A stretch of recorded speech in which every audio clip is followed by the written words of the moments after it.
Assalamualaikum warahmatullahi wabarakatuh.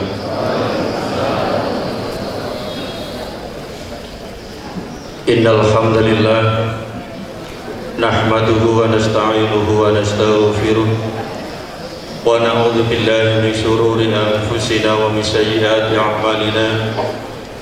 May yahdihillahu fala mudilla lahu wa may yudlil fala hadiya lahu. Asyhadu an la ilaha illallah wahdahu la syarika lah wa asyhadu anna Muhammadan abduhu wa rasuluh.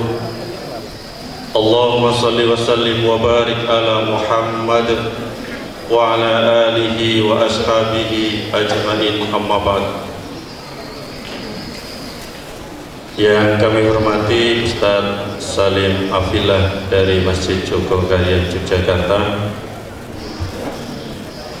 yang kami hormati Ketua Takmir Masjid Al-Amin, juga komunitas cinta anak dari Kediri. Alhamdulillah, kita bersyukur kehadirat Allah Subhanahu wa Ta'ala di pagi hari yang cerah ini. Allah masih memudahkan kita untuk bisa hadir di majelis ilmu, dan mudah-mudahan kehadiran kita di majelis ini nantinya memudahkan kita untuk menjadi penghuni surganya Allah Subhanahu wa Ta'ala. Amin ya rabbal alamin. Selanjutnya salawat dan salam mudah-mudahan tetap terlimpah dan tercurahkan kepada baginda Rasul Muhammad sallallahu alaihi wasallam, suri tauladan bagi kita semua, dan mudah-mudahan kita umat beliau yang senantiasa istiqomah mengikuti sunnah-sunnahnya. Bapak Ibu jamaah kajian yang dirahmati Allah, kegiatan kajian Ahad pagi Fajar As-Sakinah di pembuka tahun 2020 ini bisa menghadirkan Ustaz Salim Afillah di tempat ini. Alhamdulillah, beliau juga telah hadir, dan kegiatan ini bekerja sama Takmir Masjid Al-Amin dan komunitas cinta anak. Mudah-mudahan kegiatan ini nantinya menambah keimanan dan ketakwaan kita kepada Allah, dan mudah-mudahan nanti ada waktu untuk sesi tanya jawab. Dan kajian di pagi hari ini akan membawakan tema menikah bukan untuk bahagia. Tema ini sangat mendidik bagi kita, dan untuk itu mari kita simak bersama paparan dari Ustaz Salim Afillah. Untuk itu mengawali kajian pada pagi hari ini, mari kita buka dengan bacaan basmalah. Bismillahirrahmanirrahim. Selanjutnya kami persilakan untuk Ustaz Salim Afillah.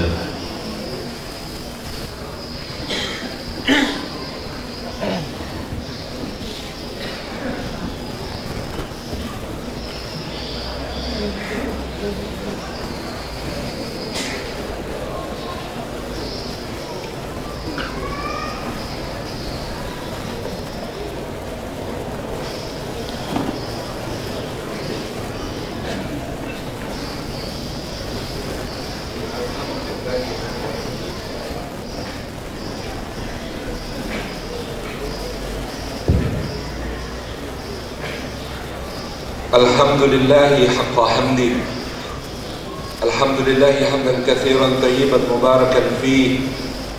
Nahmaduhu wa nasta'inuhu wa nastaghfiruhu wa nastahdihi wa natubu ilayhi wa la na'budu illa iyyahu wa natawakkalu alayhi.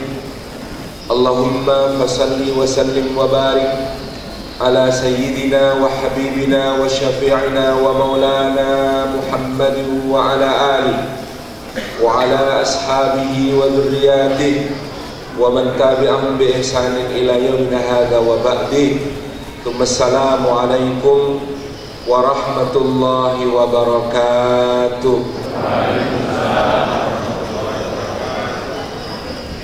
Hadratul Afadil, para alim, para ulama, para asatid, para ustadzat, para guru-guru umat, wabil khusus Ketua Takmir Masjid Al-Amin Beringin, wabil khusus guru kita semua Ustadz Ahmad Tala CLC, guru-guru yang tidak dapat kami sebut satu persatu, Hadratul Mukarramin, para sepuh, para minisepuh, para tokoh masyarakat, para pemimpin berbagai macam tingkatan, dan seluruh hadirin hadirat rahimani wa rahimakumullah. Puji syukur kehadirat Allah Subhanahu wa taala atas limpahan karunia-Nya. Pada pagi yang mulia ini Allah menghimpun kita di dalam berlapis-lapis berkah. Berkah di dalam tempatnya di rumah Allah, Masjid Al-Amin yang kita cintai ini. Mudah-mudahan setiap langkah yang kita tempuh ke rumah Allah ini, tiap tapaknya menggugurkan dosa-dosa kita, meninggikan derajat kita di sisi Allah Subhanahu wa taala, dan menjadi pemudah jalan kita semua menuju ke surga. Berkah di dalam majelisnya, sebagaimana sabda Rasulullah sallallahu alaihi wasallam, majtama'a qaumun fi baitin min buyutillah yatluna kitaballah wa yatadarasunahu bainahum illa ghasyiyatuhumur rahmah wa haffathumul malaikah wa nazalat alaihimus sakinah wa dzakarahumullahu fi man 'indah. Rawahu Muslim wa sahih. Tidak berhimpun satu kaum di satu rumah di antara rumah-rumah Allah, di dalamnya mereka membaca ayat dari kitab Allah dan mengkaji isinya di antara mereka, melainkan keadaan mereka itu dicurah-curahi rahmat Allah, dinaungi sayap-sayap malaikat Allah, diturunkan sakinah ke dalam hati mereka, dan disebut-sebut namanya dengan bangga oleh Allah Subhanahu wa taala pada makhluk-makhluk mulia yang ada di sisinya.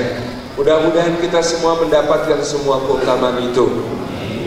Dan berkah di dalam waktunya, kita berada di waktu pagi yang didoakan oleh Rasulullah sallallahu alaihi wasallam, Allahumma barik li ummati fi bukuriha. Ya Allah, berkahi untuk umatku di waktu pagi-paginya mereka. Mudah-mudahan perhimpunan kita di waktu pagi membukakan pintu-pintu keberkahan bagi kita semuanya, di dalam umur yang dipanjangkan Allah, dalam manfaat, di dalam rezeki yang diluaskan oleh Allah Subhanahu wa taala, sehingga menjadikan kita mampu beramal saleh. Bapak Ibu yang dirahmati oleh Allah Subhanahu wa taala, barangkali judul temanya agak aneh, karena pada umumnya manusia memahami yang namanya pernikahan, salah satu tujuannya adalah membentuk keluarga yang bahagia sejahtera, apalagi dalam undang-undang berdasarkan Pancasila dan Undang-Undang Dasar 1945. Tetapi memang bahagia itu dalam sebuah ikatan pernikahan bukanlah untuk dituju, karena kalau dituju berarti belum sampai. Maka yang namanya bahagia seharusnya selalu mengikuti setiap langkah kita di dalam kehidupan pernikahan, bukan untuk dituju, tapi jadi makmum dari langkah-langkah ketaatan kita kepada Allah Subhanahu wa ta'ala. Kita bisa mengambil dalil misalnya dari hadis yang dibawakan oleh sepupu Rasulullah sallallahu alaihi wasallam, Sayyidina Uqail bin Abi Talib radhiyallahu anhu, yang pada suatu hari beliau menikah. Ketika beliau menikah, maka orang-orang mendatangi walimahnya lalu mendoakan Sayyidina Uqail bin Abi Talib.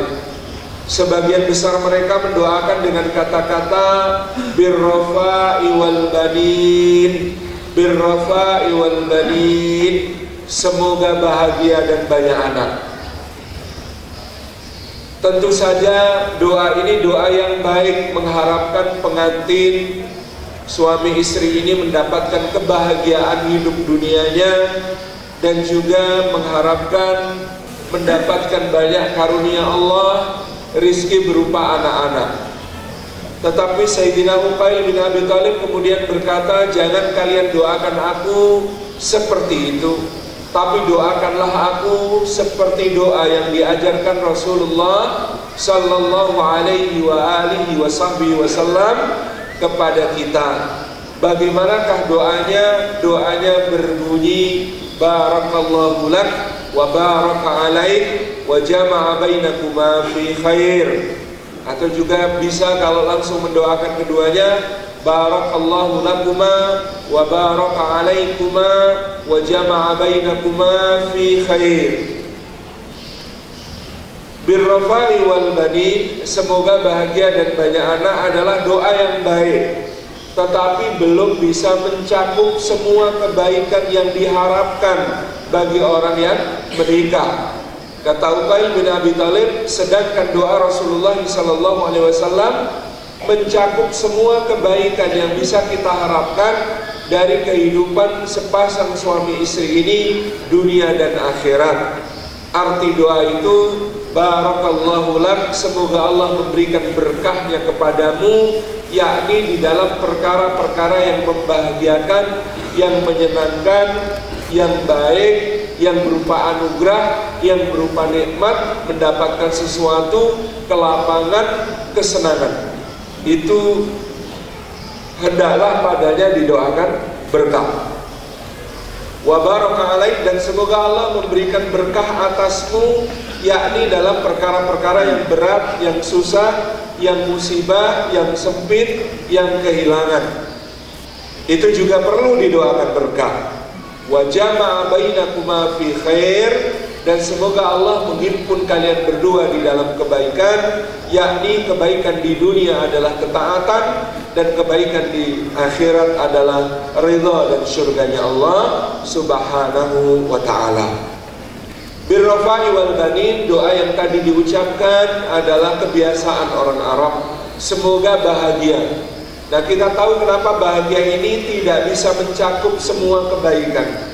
Karena bahagia dalam kehidupan dunia sifatnya nisbi, sifatnya relatif dan tidak bisa selamanya. Itu Pak, kalau ada buku cerita dari barat, Cinderella, Sleeping Beauty, terus apa lagi Pak? Putri Salju gitu ya, Snow White gitu. Dalam cerita-cerita itu akhirnya selalu berbunyi pangeran dan putri menikah, mereka hidup bahagia selama-lamanya. Itu dulu karena kadang-kadang bacaan itu kurang Pak. Kalau saya membacakan cerita untuk anak saya, habis cerita para nabi, habis cerita para rasul. Ini seperti programnya Komunitas Cinta Anak, itu adalah membacakan cerita untuk anak kita. Kadang-kadang bukunya habis, anaknya pengen dibacakan cerita yang lain. Ya wis, tidak apa-apa, dibacakan cerita Cinderella dan lain sebagainya itu, tapi diakhiri dengan cerita yang berbeda. Kalau di situ tertulis pangeran dan putri menikah, mereka hidup bahagia selama-lamanya, saya ubah kalimatnya. Kalau membacakan untuk anak saya menjadi pangeran dan putri menikah, kadang-kadang mereka mendapat nikmat lalu bersyukur, kadang-kadang mereka mendapat musibah lalu bersabar, hidup taat istiqomah, wafat husnul khotimah. Itu anak saya yang nomor 1, Hilma, begitu bisa baca langsung protes, Bah, ini kok beda sama yang Abah bacakan dulu. Maka itu kesempatan bagi saya untuk menjelaskan kepada anak saya, nak, yang namanya bahagia selama-lamanya tidak ada di kehidupan dunia, dia adanya di kehidupan akhirat, di dalam surga. Adapun di dunia ini lucu, karena kadang-kadang semakin kita bersusah payah untuk sesuatu, maka bahagianya menjadi terasa semakin sempurna. Dunia ini lucu Pak, karena bahagia di dunia ini kadang-kadang kita merasakan kebahagiaan yang lebih kalau sebelumnya ada susah-susahnya Pak. Coba mas-mas yang pencinta alam, Yang suka mendaki gunung, saya tanya, penjenengan kalau mendaki gunung, meniti dari bawah, kepleset-pleset, susah gitu ya, lalu ada badai, harus berlindung, pokoknya susah payah, kehilangan jejak gitu ya, harus nyari lagi, naik ke atas, pos demi pos gitu ya, kadang-kadang kehabisan bekal gitu ya, harus berbagi dengan teman yang lain, lalu sampai puncak. Manakah yang lebih membahagiakan, naik ke puncak dengan cara itu, apa diantar pakai helikopter langsung diturunkan di puncak? Mana yang lebih membahagiakan? Yang mendaki dari bawah, betul? Iya, karena apa? Karena itulah dunia. Kebahagiaan di dunia ini seringkali lebih terasa kalau ada susah-susahnya. Itulah kenapa bahagia di dunia ini nisbi, relatif sekali. Berbeda dengan kebahagiaan di surga yang mutlak, yang abadi, yang tidak ada rasa bosan. Di dunia itu kalau bahagia terus itu juga ada bosannya. Kok bahagia terus? Mau pengen yang susah gitu. Apa dalilnya? Di surah yang menceritakan tentang, di surah Saba yang menceritakan tentang kaum Saba. Kaum Saba itu ketika Allah berikan nikmat anugerah yang luar biasa kepada mereka, bendungan Ma'ribnya jaya, kebun-kebunnya membentang di kiri dan kanan gitu ya, buah-buahan luar biasa. Orang kalau mau makan buah di Sabah zaman itu tidak perlu jolok, tidak perlu manjat untuk metik, tidak perlu nyogrok-nyogrok gitu Pak. Karena dalam tafsir disebutkan orang kalau mau makan buah tinggal taruh keranjang di atas kepala, jalan di bawah kebun, buahnya yang masuk ke dalam keranjang. Insya Allah saking makmurnya. Orang kalau mengadakan perjalanan dari satu kota ke kota yang lain nggak perlu bawa bekal, karena sepanjang jalan di kiri dan kanan mengalir saluran air yang sangat jernih siap minum, pohon buah-buahan di mana-mana, tinggal petik, tinggal makan, gitu ya. Saking amannya keadaan, gitu ya. Tetapi ketika mereka kehilangan iman lalu berbuat zalim pada dirinya sendiri, apa doa mereka kepada Allah, Pak? Rabbana ba'id baina asfarina. Ya Allah, jauhkan jarak perjalanan kami ini, bikin kami susah di perjalanan ya Allah, karena selama ini terlalu mudah, di mana-mana kok enak. Saking bosennya, manusia itu kalau seneng terus di dunia, ternyata ada bosennya, itu bahaya. Maka dari itu di dalam kehidupan ini Bapak Ibu yang dirahmati Allah Subhanahu wa taala, kita berada pada titik di mana bahagia itu sesuatu yang nisbi, relatif sekali, bahkan dia terkait dengan kesusahan, kepayahan. Maka birrofa'i, semoga bahagia ini belum mencakup semua kebaikan yang kita harapkan, tapi kita tadi mendoakan dengan doa berkah, berkah dalam kebahagiaan, juga berkah dalam duka cita, supaya semuanya kebaikan. Ziyadatul khairi fi kulli hal, seperti makna berkah artinya adalah bertambahnya kebaikan di segala keadaan.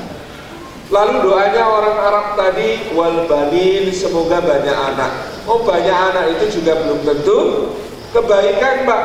Apalagi sedikit anak, itu juga belum tentu kebaikan. Tidak punya anak juga bisa kebaikan, juga bukan kebaikan, juga bisa.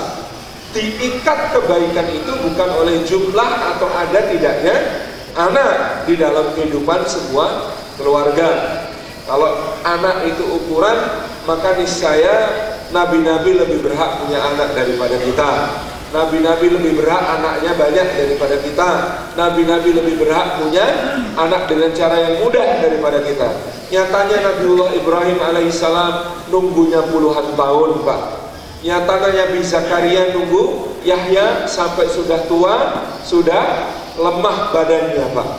Nyatanya Sayyidah Aisyah radhiyallahu anha, Sayyidah Hafsah, Sayyidah Ummu Salamah, Sayyidah Zainab binti Jahsh, Zainab binti Khuzaimah, Ummu Habibah binti Abi Sufyan, para ummahatul mukminin radhiyallahu anhu ajmain itu nyata-nyatanya ternyata juga mereka tidak dikaruniai putra dari Rasulullah sallallahu alaihi wa alihi wasallam. Jadi ukurannya bukan ada atau tidaknya anak, banyak atau sedikitnya anak, kebaikan di sisi Allah. Ini cerita Pak, guru saya Allahyarham Kiai Muqtamid Khalil Klausan. Dulu kami mondok, dibimbing beliau 3 tahun itu. Suatu saat ada suami istri datang kepada beliau mengadukan keluarganya. Kiai, kami ini dosa apa Kiai, ya Allah, tolong kami diberi nasihat Kiai, diberi petunjuk Kiai. Kami ini kayak dosa apa? Anak kami 3 Kiai. 2 yang pertama alhamdulillah mondoknya beres, ngajinya beres, sekolah beres, kuliah beres, karir beres, rumah tangga beres ya alhamdulillah. Tapi anak kami yang ketiga Kiai, astagfirullahaladzim, kami dosa apa Kiai? Anak kok ngajinya bubar, pondoknya bubrah, sekolah kacau, kuliah balau. Gak karu-karuan Kiai. Ini salah kami di mana? Kami sudah berusaha mendidik dengan baik, kok anak kami kayak begini? Allahyarham Kiai Muqtamid Khalil Klausan itu ngendika. Pinten Pak putrane Pak? Berapa Pak anaknya Pak? 3 Kiai. Yang nakal berapa? 1 Kiai. Nayamul.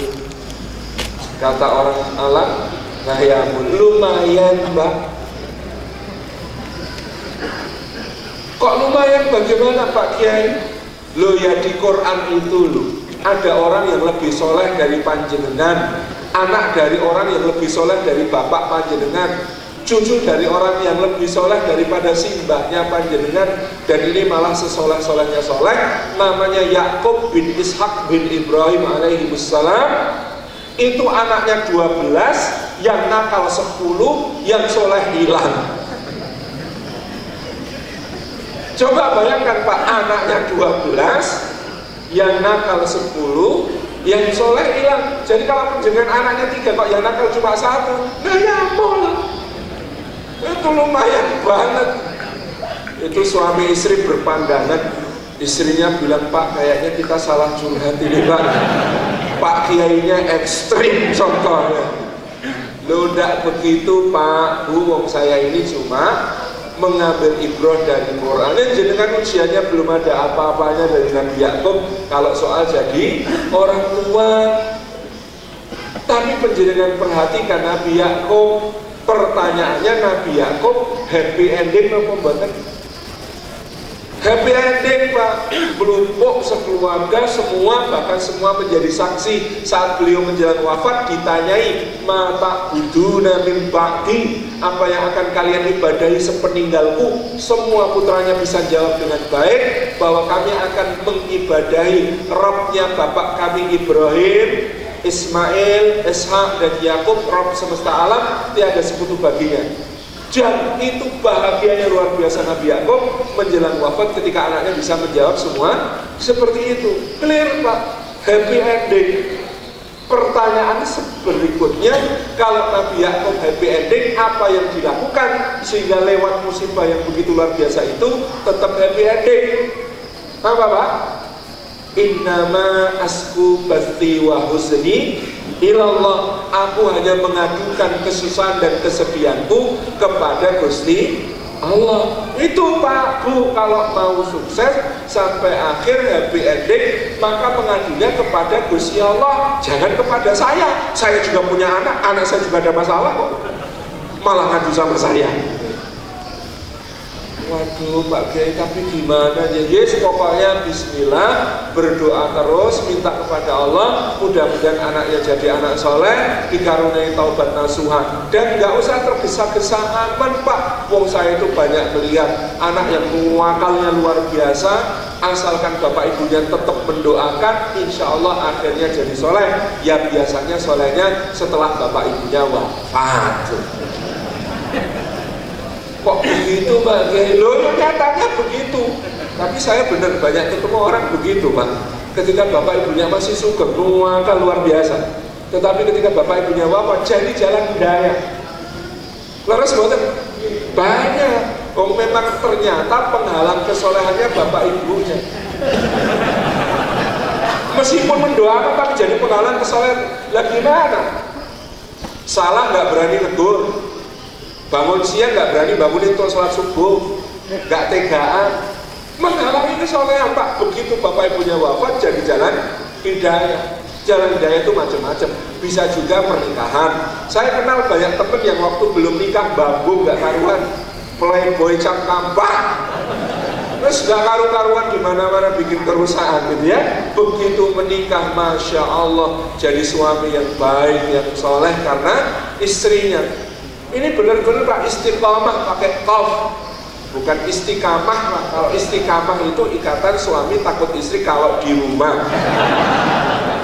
Itu kalau istiqamah. Ini istiqamah pakai qaf, nyekluk Pak.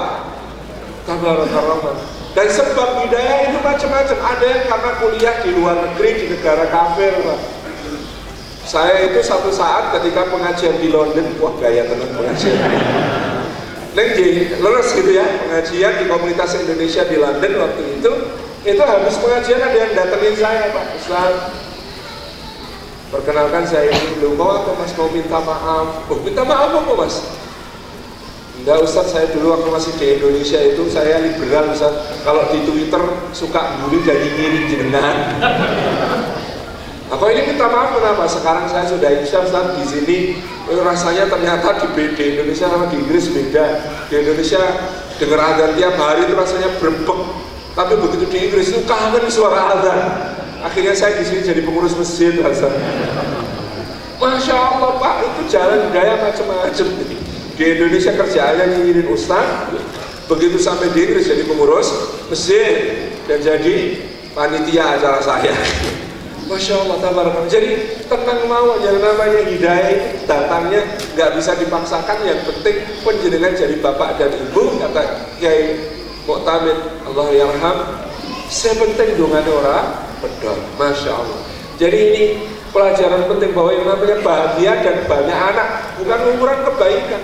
Nabi Yakub anaknya banyak juga nelongsoni panjang lah itu.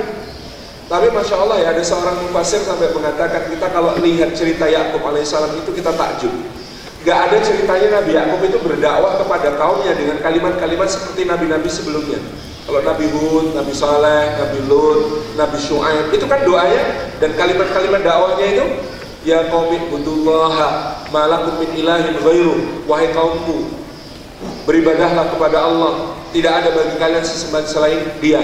Ya qaumi ibudullaha wa ati'un, wahai kaumku beribadahlah kepada Allah dan taatilah aku. Itu kalau dakwahnya nabi-nabi itu kan ada kalimatnya begitu. Nabi Yakub ada gak kalimat begitu? Gak ada Pak. Jadi berarti amal kenabiannya Yakub alaihissalam itu apa? Ya itu tadi, inna ma'asku bati wa husni ilallah, mengadukan semua urusan kepada Allah. Itu bisa naikkan derajat orang ke derajat nubuah yang begitu agung. Kisahnya diceritakan dalam Al-Quran di satu surah yang sangat paripurna dari awal sampai akhir. Masya Allah. Jadi ini Bapak Ibu dirahmati Allah, bahwasanya yang kita harapkan dari pernikahan pertama-tama bukan bahagia, bukan banyak anak. Apalagi doa-doa orang Indonesia itu saya suka mendiring dengan doanya. Apalagi yang bacakan petugas KUA, ya Allah, aku wedi, arek ngamin kene wedi ya. Allahumma alif bainahuma kama Allah tabaina Adam wa Hawa. Ya Allah, kena diaminke mumpun dadak pisah gitu ya. Siji nang India, siji nang Jeddah, oleh pisah puluhan tahun gitu ya. Terus nanti baru bertemu di Jabal Rahmah. Wah repot kena diaminke gitu.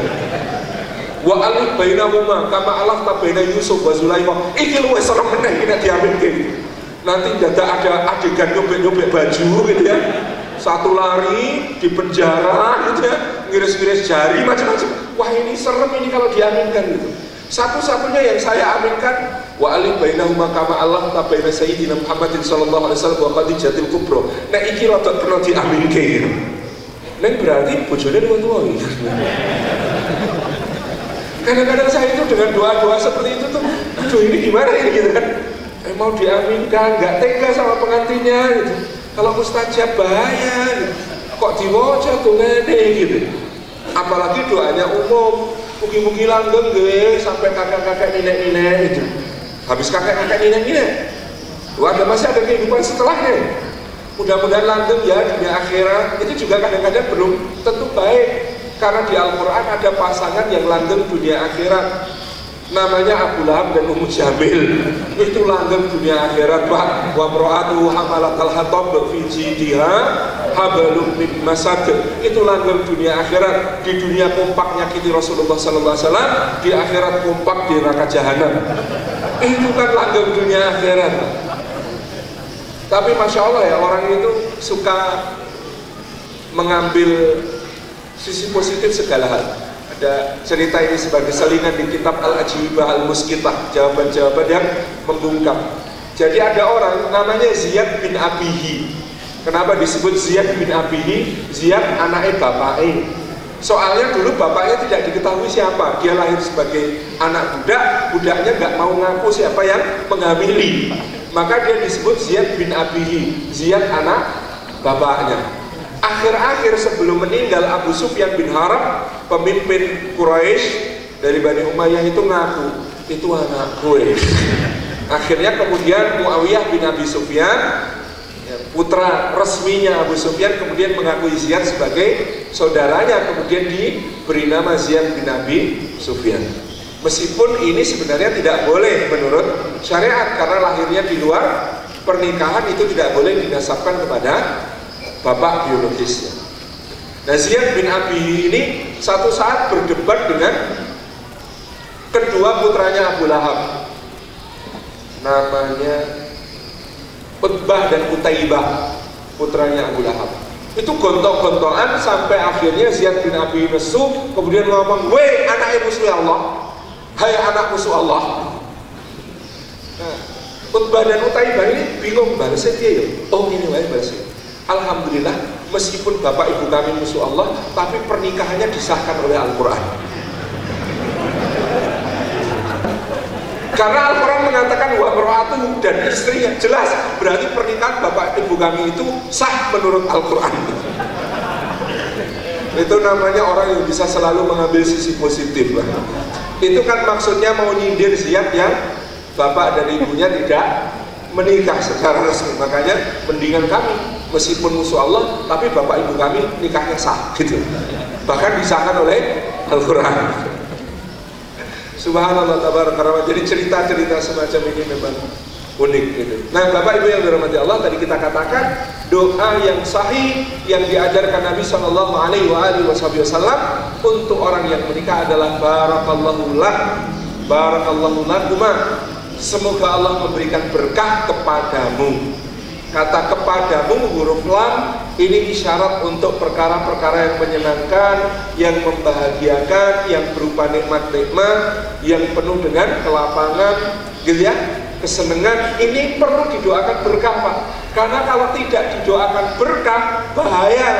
Betapa banyaknya suami istri waktu masih berjuang, pas-pasan hidupnya, masih merintis, sepiring berdua, nasi basi pun dimakan, kata Maggie Z.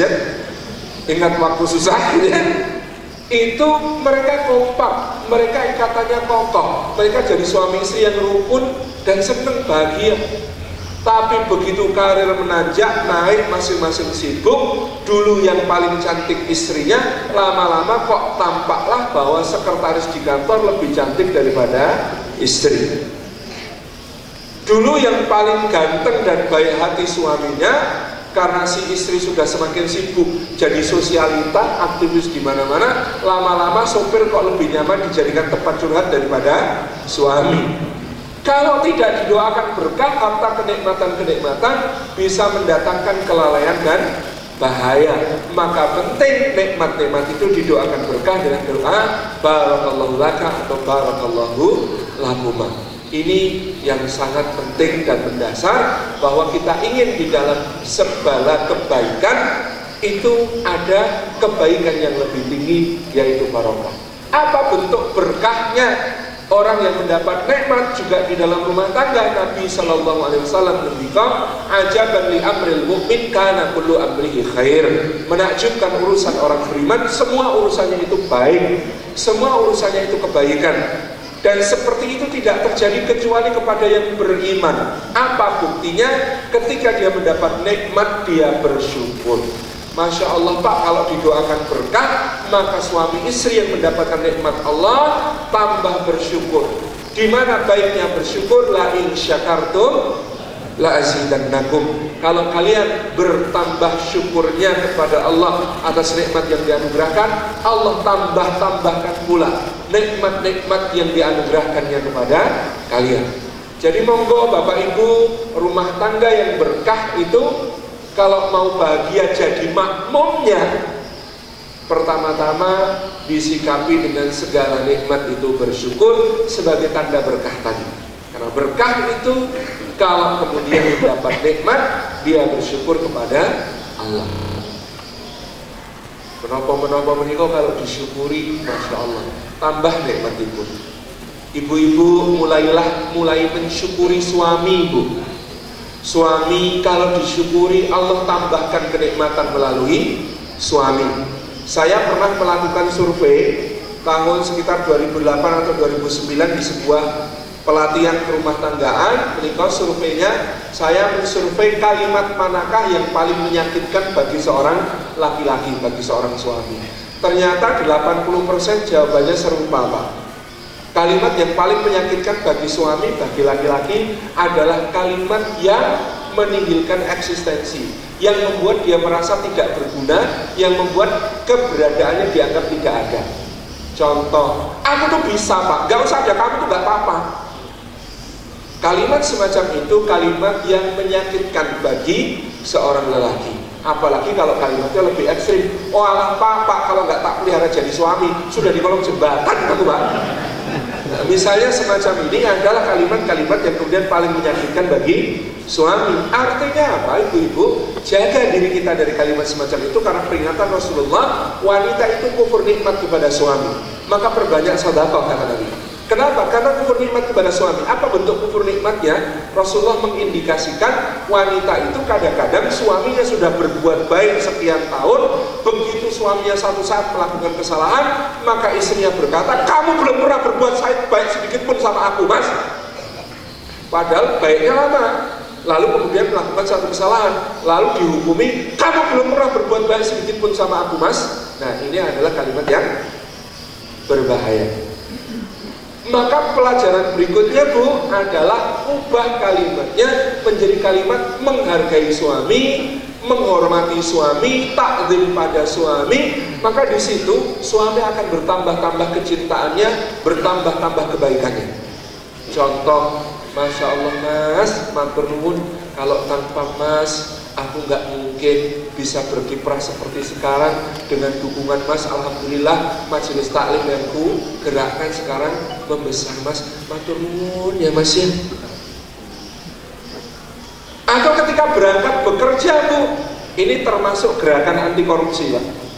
Kalau suami berangkat bekerja, cium tangannya, biarkan dia meletakkan hidungnya di ubun-ubun ibu, lalu salinglah mendoakan semoga dijaga oleh Allah. Lalu ibu pesan sama suami, Mas, pahlawanku, kesatriaku, sugeng tindak, selamat berangkat, selamat bekerja, tolong Mas ya, bawa pulang ke rumahnya yang halal mawon.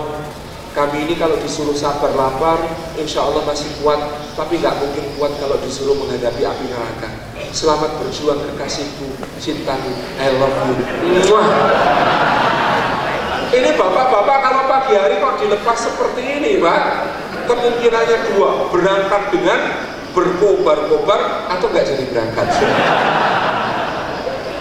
Tapi insya Allah yang pertama, berangkatnya penuh semangat, berkobar-kobar, pulang dalam keadaan terbang. Tapi sayang, sering yang terjadi di pagi hari itu gerakan ibu-ibu pro korupsi, Pak. Bunyinya gimana? Mas tahu nggak sebelah itu eselon berapa? Eselon 3, Mas. Itu 5 tahun, mobilnya udah ganti 2 kali. Aku tuh kalau nggak salah eselon 2, Mas. Dari dulu mobil butut itu sampai malu, ke pengajian pakai itu aja malu, Mas. Ini nggak di Kediri, insya Allah. Kalau di Beringin ya mungkin ada. Insya Allah gitu ya. Ini gerakan anti korupsi dan pro korupsi sama-sama bisa dimulai di pagi hari di rumah kita masing-masing. Jadi kalau tadi yang disemangati, Masya Allah, suami berangkat kerja, buat kenapa? Dari rumah istrinya sudah melepas dengan penuh semangat. Tapi kalau dari rumah istrinya nggak berangkat, Luntang laku, suami nggak jelas. Itu berangkat makin begitu. Subhanallah. Jadi kalimat-kalimat syukur kepada suami monggo diperbanyak ibu. Suami juga begitu mensyukuri istri. Masya Allah sayang, terima kasih ya, engkau menjaga ketaatanku kepada Allah. Kalau bukan karena engkau, korbanku sudah banyak. Loh zaman sekarang Pak, subhanallah, ujian itu di mana-mana. Jangankan penjenengan, saya loh gendong anak pasang di story Instagram. Itu komentar yang masuk ada yang berbunyi, "Ih subhanallah jadi pengen nyium bapaknya." Coba bayangkan Pak. Kan serem gitu. Saya pernah naik pesawat sekeluarga Pak sama istri. Istri saya itu 4 Pak anaknya. Jangan tergesa-gesa mengambil kesimpulan. Istri saya itu 4 anaknya. Nah anak saya yang kecil itu waktu itu si Jason itu nangis begitu masuk, mungkin karena pesawatnya kok gak take off gitu ya, lama nunggu itu nangis. Saya gendong, akhirnya berdiri, saya izin sama pramugari. Terus saya gendong jalan depan belakang. Ternyata waktu itu nunggu pesawat tempur baru pada latihan di Sucipto. Jadi pesawatnya nggak naik-naik, tapi kita sudah di dalam pesawat. Gitu. Nah, akhirnya kemudian bisa bawa jalan ke belakang. Gitu ya. Itu ada pramugari jajar 3. Pak. Apa kalimatnya pramugarinya? Ayo mau ikut mama yang mana? Dunia Pak zaman sekarang. Ya Allah. Kan sini jadi kepikiran yang macam-macam. Untungnya punya istri. Untungnya ketika ada pandangan-pandangan yang tidak diperbolehkan oleh agama, kita palingkan wajah kita itu kepada yang halal, yang diikat oleh Allah dengan ikatan akad nikah hijab qabul yang diridhoinya. Bismillah Pak, setiap kali ada masalah palingkan wajah kepada istri. Dan itu masalahnya bapak-bapak. Kata bapak-bapak, ya godaannya itu bening ya kan, dipalingkan ke yang halal burem kan. Masalah ini. Nah ini ibu-ibu, Masya Allah, saya tanya, ibu-ibu lebih cantik mana dandanya? Pergi pengajian apa menyambut suami pulang Bu? Dandanya lebih cantik mana? Nyambut suami pulang apa pergi pengajian? Pergi pengajian, salahnya double gitu. Salah pertama, seharusnya yang paling besar pahalanya penjenengan dandan adalah untuk suami, maka menyambut suami pulang dalam keadaan the best itu pahala terbesar. Salah kedua, kok dandane luwih ayu nek pengajian, memperberat pujian para ustaz. Repot ini. Jadi Masya Allah tabarakallah. Makanya ibu-ibu, bagian dari mensyukuri suami itu adalah tampil yang terbaik tadi. Kalau suami sudah memberi kode Bu, tolong jangan dijawab yang bantah. Misalnya suami mengatakan, nih mbok sana kesalahan muslimah bentar nih, anak-anak biar main sama aku. Itu kode berat Bu. Jangan-jangan suami di luar sana lihat godaan yang sangat berat untuk dihindarkan, mau dialihkan kepada andanya daster tambalan 7 tempat, noda minyak jelantah plus saus plus kecap plus oli lengkap, sedang masak sambal terasi, asap masakannya menyusup ke dalam sela-sela rambut, baunya nggak karuan, keringatnya deleweran, berat. Kadang-kadang ibu-ibu disuruh begitu. Gak lihat apa? Cucian lumpur segitu banyak, piring gelas kotor semua, rumah berantakan, anaknya pada rawat, sempet-sempetnya ke salon. Jangan Bu, kalau sudah begitu langsung budgetnya mana? Gitu aja. Karena saya sering mengatakan kepada ibu-ibu, Bu, kalau jenengan tidak sempat masak, rumah makan banyak yang buka. Kalau penjenengan tidak sempat cuci baju, laundry itu kiloan. Sekarang, kalau penjenengan tidak sempat beresin rumah, panggil tetangga yang apa kasih honor seneng. Tapi perkara yang satu itu, suami Anda tidak boleh minta bantuan orang lain. Jelas ya? Jelas. Ini bapak-bapak juga begitu. Saya tanya, bagian dari rasa syukur kepada Allah. Bapak-bapak itu berangkat sama pulang lebih rapi dan lebih seger mana? Berangkat sama pulang lebih rapi sama lebih seger mana? Berangkat itu mau ketemu siapa? Penjenengan berangkat itu ketemu kepentingan Pak, penjenengan pulang itu ketemu cinta dan kesetiaan. Seharusnya pulang itu lebih keren daripada berangkat Pak. Maka biasakan mulai sekarang di tas kerjanya bapak-bapak ada sisir, ada minyak wangi, ada mouthwash, ada pasta gigi, ada obat cuci muka, sabun cuci muka. Kalau perlu di kantor Pak, di tempat kerja sediakan kamar mandi, agendakan mandi sebelum pulang Pak. Ya kalau awal-awal dicurigai nggak apa-apa Pak. Biasanya blutu, oh ini pulangnya rapi, dari mana? Itu awal-awal Pak. Nanti sampaikan ini mengamalkan pengajiannya Salim Abila. Pulang itu fresh, yang terbaik Pak. Ini sunnah Rasulullah SAW. Saya survei lagi Pak, cerita survei tahun 2005. Survei saya kepada anak-anak pegiat dakwah itu menghasilkan kesimpulan 30% anak-anak pegiat dakwah mengatakan, aku nanti kalau gede nggak mau jadi kayak Abi dan Umi, aku nanti kalau gede nggak mau jadi kayak ayah dan bunda. Kenapa? Pertanyaan berikutnya, karena kata anak-anak itu, ayah dan bunda, Abi dan Umi terlalu sibuk, capek, kalau di rumah nggak sempet nemenin aku belajar, nggak sempet nemenin aku main, nggak sempet nemenin aku ngerjain PR, nggak sempet bacain cerita buat aku. Nah iya wong anaknya nyambut, ayah, boleh, ayah,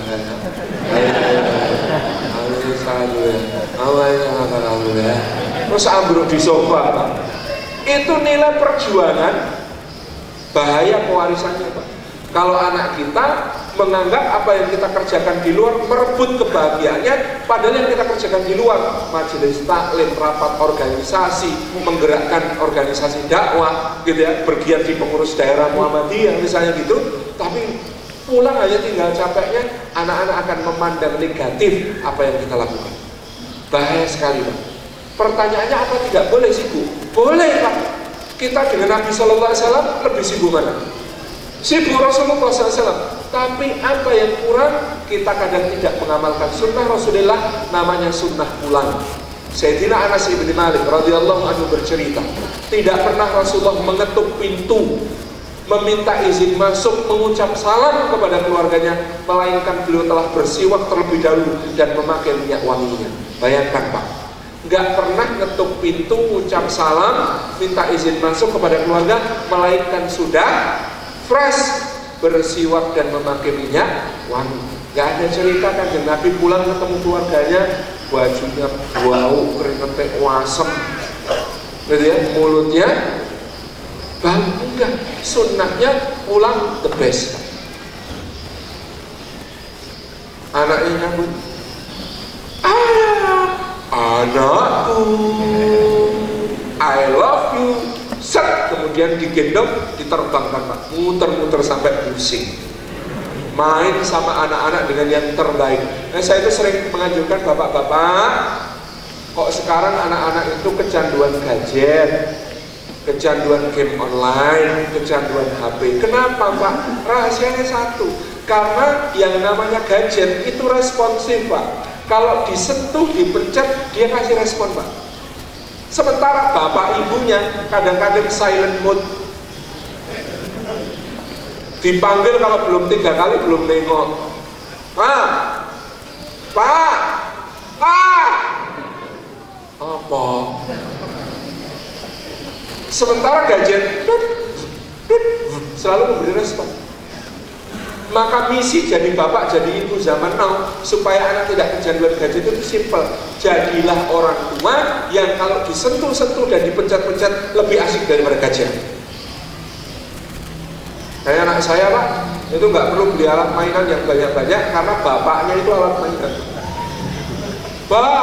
Jungkat-jungkit jungkat-jungkit itu gini Pak, duduk di kursi, kaki selonjor, anak duduk di ujung kaki, lalu naikkan, turunkan, naikkan, turunkan, naikkan, turunkan, sampai 6 packs Pak.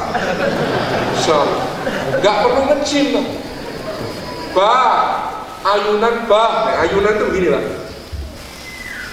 Tangannya begini, dia duduk di telapak tangan, pegangan lengan, kemudian diayun. otot bicep dan tricep terbentuk Pak, insya Allah.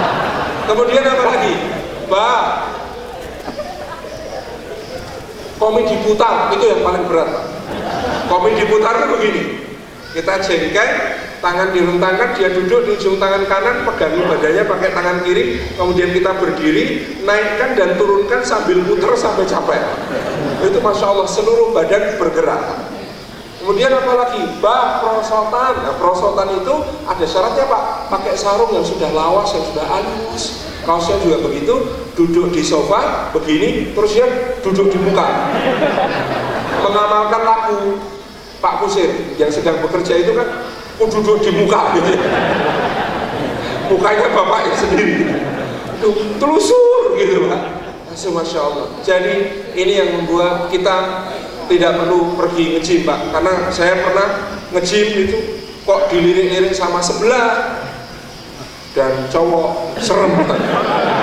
Mendingan olahraga di rumah sama anak.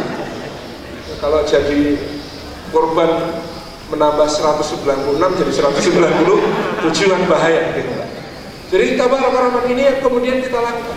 Bahkan Sayyidina Abu Hurairah radhiyallahu anhu menceritakan Rasulullah itu kalau pulang dari jihad fisabilillah bersama kami itu tidak langsung masuk ke dalam kota, ngekam dulu di luar kota di tempat yang ada mata airnya. Untuk apa? Diperintah kepada sahabat yang pulang jihad itu mandi dulu, pangkas yang perlu dipangkas, cukur yang perlu dicukur, pakai pakaian terbaik, wangian terbaik. Jadi pulang jihad itu fresh. Sementara diutus utusan masuk kota Madinah untuk memberi kabar para istri. Para istri, besok suami pulang, kata para istri, siap gitu. Ketika para istri siap, maka apa yang mereka lakukan? Masak makanan kesukaan suami, rumah dirapikan, lalu dia juga mandi dan terbaik buat suami, pakai pakaian terbaik, kalau perlu gaun pengantin dipakai lagi, kalau masih cukup. Dan dulu beli bukan nyewa ya Pak. Itu syarat kedua. Dan bahkan dalam hadisnya itu nyuwun sewu agak vulgar. Ini perlu saya sampaikan sebagai ilmu. Dalam hadisnya itu bahkan dikatakan agar para istri sempat beristihdad, agar para istri sempat mencukur rambutnya di bagian yang paling pribadi, bagian yang paling tersembunyi untuk menyambut suami yang pulang dari jihad fisabilillah. Masya Allah, Islam memperhatikan keharmonisan rumah tangga sampai level yang demikian. Ini bentuk rasa syukur kita kepada suami, kepada istri. Kepada anak sama. Saya mau ngetes ibu-ibu itu punya syukur nggak sama anak. Anak kita habis makan umurnya 3 tahun atau 2,5 tahun, lalu habis makan piringnya diseret-seret sendiri dibawa ke tempat cuci piring, lalu di tengah perjalanan pecah, prang. Apa yang ibu-ibu komentari? A, ikhtiarnya anak membawa piring ke tempat cuci piring. B, pecahnya piring itu. Mana Bu yang dikomentari biasanya? Pecahnya piring. Ini tandanya kita kurang bersyukur kepada anak. Kenapa? Kalau kita bersyukur kepada anak, maka yang kita komentari adalah ikhtiarnya, usahanya dalam rangka membawa piring ke tempat cuci piringnya. Sementara kejadian pecah itu dia tidak sengaja, dia tidak melakukannya dengan kesengajaan. Sehingga cara komentarnya harus pas. Masya Allah nak, pinter, habis makan mau dicuci sendiri ya piringnya. Keren sekali anak Umi. Tapi ini pecah. Yuk kita bersihin bareng yuk. Dengan cara ini panjenengan sedang membiasakan kebiasaan baik. Anak itu nanti akan terdorong yang selesai makan piringnya dibawa ke tempat cuci piring atau bahkan dicuci. Tapi kadang-kadang ibu-ibu nggak sabar, komentarnya berbunyi, tuh kan malah pecah, udah tau ibu aja, kamu tuh belum bisa. Apa akibatnya Bu? Umur 12 tahun dia nggak mau cuci piring, ibunya protes, kamu tuh kok nggak mau cuci piring tuh? Lah kan sejak kecil sudah dikasih tahu, udah kamu tuh nggak bisa, ibu aja. Itu terngiang-ngiang kan? Udah kamu tuh nggak bisa, ibu aja. Akhirnya kemudian, loh kan itu tugasnya ibu. Subhanallah. Bu, kenapa Indonesia ini susah mendapatkan pemain sepak bola untuk berlaga di Piala Dunia? Padahal penduduknya 260 juta, nyari 11 orang kok susah. Kenapa Bu? Karena kebanyakan anak Indonesia sejak kecil sudah dimatikan potensinya untuk main bola. Ibu-ibu tahu, bapak-bapak tahu, yang namanya orang main bola itu 90% pekerjaannya ngapain? Lari, Pak, ya kan? Wah, memang lucu, bola satu kok buat rebutan gitu, buat beli sendiri gitu. Tapi coba perhatikan, orang main sepak bola itu kerjaannya 90% lari, Pak. Nendang itu cuma 10%, ya kan? Tapi apa yang dikatakan ibu-ibu lihat anaknya lari? Jangan lari-lari, nanti jatuh. Roto itu Pak, seluruh Indonesia ibu-ibunya bilang begitu. Ngono cari pemain sepak bola, ya nggak bisa. Sejak kecil ditakut-takuti, yuk jangan lari nanti jatuh, jangan lari nanti jatuh, jangan lari nanti jatuh. Padahal lari penting nggak? Penting. Nah jatuh beneran disyukur. Tuh kan dibilang juga apa? Makanya jangan lari-lari, tambah takut lari. Udah selesai, masa depan sepak bola Indonesia masih akan tetap suram selama bapak-bapak ibu-ibu masih begitu. Iya kan? Bagaimana cara kita mensyukuri anak? Kadang-kadang ungkapan kita, omongan kita, makanya Allah itu mengatakan waliyahsyal ladzina law taraku min khalfihim dzurriyyatan dha'afan khafu 'alaihim falyattaqullaha wa liyaqulu qawlan sadida. Di surah An-Nisa ayat 9, adalah takut orang yang meninggalkan generasi belakang mereka dalam keadaan lemah, yang mereka selalu khawatirkan keadaannya. Obatnya adalah mereka bertakwa kepada Allah dan mengucapkan perkataan yang lurus. Ngomong lurus sama anak itu nggak mudah. Anak jatuh, gabrus. Tuh kan dibilang juga apa? Yang lahir pada diri anak suka menyalahkan diri dan tidak berani ngambil resiko. Nanti disalahin, nggak usah. Nggak bisa bikin breakthrough, nggak bisa bikin terobosan. Kalau jadi pemimpin cuma gitu-gitu aja, nggak mungkin bikin inovasi. Kenapa? Takut nanti salah, nanti ditangkap KPK. Cuma-cuma. Nggak berani ambil resiko. Yang kedua, Pak, ada ibu-ibu kalau anaknya jatuh bilang apa? Ini batunya nakal ini. Udah nggak usah nangis deh. Ini batunya udah ibu bales nih. Ada nggak yang begitu? Ada. Apa yang tumbuh dari situ, Pak? Suka nyalain orang. Nanti umur 11 tahun ditanya, Dek, kok nilai matematika kamu cuma 5? Jawabnya, habis batunya nakal sih. Diubah menjadi habis gurunya killer sih, Pak. Gak bisa ngajar guru. Padahal yang kurang ikhtiar. Yang repot lagi yang ketiga, Pak. Anaknya jatuh, gabrus, kemudian ngomong, udah nggak apa-apa, nggak sakit ini, udah nggak usah nangis. Cuma kayak gini, nggak sakit ini. Kayaknya bagus ya, Pak. Biar anaknya tangguh. Ternyata yang tumbuh adalah ketidakpekaan. Nanti dia lihat orang menderita, cuma kayak gitu, nggak sakit. Lihat orang Palestina dizalimi oleh Zionis, dia bilang playing victim, sok-sokan jadi korban. Yang repot bapaknya atau ibunya umur 65, asam uratnya kumat, sakit sekali. Aduh nek, ini sakit nek. Alah cuma kayak gitu aja, nggak usah nangis. Ini sakit beneran ya Allah. Tua kok nangis malu-maluin, Pak. Kenapa? Jangan-jangan sebelum si anak ini durhaka, orang tuanya dulu sudah durhaka dulu sama anaknya. Sakit beneran dibilang nggak sakit gitu ya. Subhanallah, nggak mudah ternyata Pak didik anak itu. Kalau begitu bilang apa? Nggak usah banyak ngomong, Pak. Kalau anaknya jatuh, Pak, gendong, elus-elus sampai berhenti nangisnya. Habis itu ucapan selamat, Mak. Kamu baru saja belajar bahwa lari itu bisa jatuh, tapi tidak apa-apa. Yang penting bangun lagi, nak. Nanti lari lagi ya, nak, lebih cepat dan lebih hati-hati. Oke, tos. Kan jadi musik. Kalau semua ibu di Indonesia kalau anaknya jatuh ngomong begitu, insya Allah hanya soal waktu, Pak. Kita akan punya pemain bola kelas dunia. Ya bukan itu sih tujuannya. Tapi bagaimana kita ini selalu positif, ada rasa syukur. Kalau seperti ini, maka insya Allah keluarga akan bahagia. Bahagia itu adalah makmum dari kesyukuran kita kepada Allah Subhanahu wa Ta'ala. Yang berikut, doa berikutnya berbunyi wa baraka alaik atau wa baraka alaikum, dan semoga Allah memberikan berkah atasmu. Kalau berkah atasmu, kata ala, huruf ala dalam bahasa Arab itu menunjukkan perkara-perkara yang berat, musibah yang susah, yang menyesakkan dada. Maka itu juga perlu didoakan berkah. Kalau tidak, bahaya juga. Ada musibah itu makin mengeratkan ikatan, tapi ada juga musibah yang mencerai-beraikan ikatan. Tapi sebenarnya patokannya kalau dalam rumah tangga itu kayak naik roller coaster, Pak. Jadi kan kalau naik roller coaster,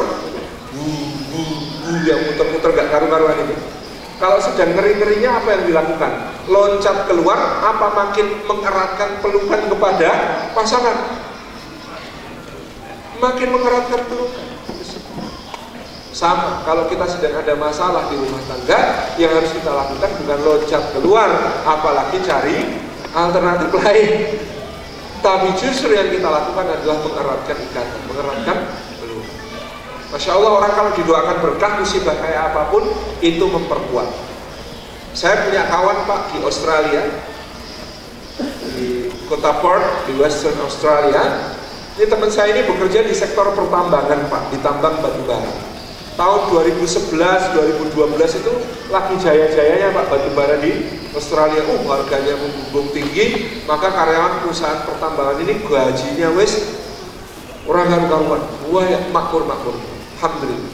Tapi 2012, 2013 mulai harga minyak dunia turun. Yang kepukul pertama alternatifnya minyak yaitu batu bara. Sampai 2014 akhirnya kemudian kolaps perusahaan batu bara di Australia. Teman saya ini kena PHK. Dari hidup yang begitu mewah, rumahnya keren, akhirnya harus sewa apartemen yang kecil. Berubah 180 derajat hidupnya. Tapi Masya Allah ya, saya itu menemukan seseorang yang begitu luar biasa. Suami, istri maupun anak-anak semua saling support dengan sangat baik. Gimana Mas kabarin? Alhamdulillah Ustaz, sekarang wah gak kayak dulu. Dulu itu Ustaz, saya 3 minggu di lokasi pertambangan, 1 minggu off di rumah. Tapi 1 minggu off itu gak cukup untuk memulihkan capeknya yang 3 minggu. Sehingga di rumah saya cuma dulu gak karu-karuan. Sekarang Masya Allah, saya bisa jamaah sholat subuh bareng-bareng, bisa nganter anak pergi tahfidz, bisa nganter istri belanja, bisa nganter anak sekolah, bisa kemudian ikut pengajian. Masya Allah, seneng Ustaz. Alhamdulillah, itu orang di PHK seneng Pak, karena jadi bisa nganter anak sekolah, ikut pengajian, dan macam-macam. Kata istrinya juga begitu. Iya Ustaz, alhamdulillah sekarang bisa bangun sendiri untuk tahajud. Dulu itu tahajud dibangunin susahnya minta ampun, apalagi bahkan subuh juga susah. Sekarang mau susah dibangunin, alasannya capek, tak guyur air rasanya. Sikapnya itu positif, Masya Allah, di tengah masalah seperti itu. Sampai 2016, 2017, saya tanya gimana Mas? Ya alhamdulillah saya tetap bekerja Pak. Dia kerja itu jadi pencatat scanning meteran listrik dan meteran air keliling. Dia tidak malu untuk bekerja, kemudian jadi relawan pengatur lalu lintas di depan sekolah. Terus pokoknya apa-apa dilakoni. Bismillah. 2017 saya kontak. Gimana Mas? Alhamdulillah Ustaz, tabungan sudah hampir habis. Berarti kan mau diisi lagi loh sama Allah. Insya Allah. Optimis. Dan benar. Ketika kemarin ketemu tahun 2018, beliau cerita apa? Masya Allah Ustaz, di hari tabungan saya habis, saya dapat panggilan kerja. Waktu saya kena musibah itu sampai jobless itu, saya berdoa sama Allah, ya Allah kalau saya nanti dapat pekerjaan lagi, ya Allah tolong jangan hilangkan nikmat ini dari saya. Jangan hilangkan nikmat sholat berjamaah, jangan hilangkan nikmat tahajud, jangan hilangkan nikmat bisa ngantar anak sekolah, jangan hilangkan nikmat bisa dampingi istri, jangan hilangkan nikmat bisa nemenin anak-anak tahfidz. Itu saya berdoa benar. Alhamdulillah Ustaz, sekarang pekerjaan saya di kantor konsultan, kerjaannya bisa dikerjakan online, asal online dimanapun, depan laptop tidak masalah, jadi nggak harus ngantor, di rumah juga bisa, gitu. Dan Masya Allah, gajinya 2 kali lipat yang dulu. Kalau didoakan berkah, indah. Dalam keadaan yang paling susah, yang paling sempit, Indah itu, Masya Allah. Ini yang disebut sebagai wa baraka alaihi. Bapak-bapak, ibu-ibu yang dirahmati Allah, kok ambune seger, bau masakan sampai ke sini.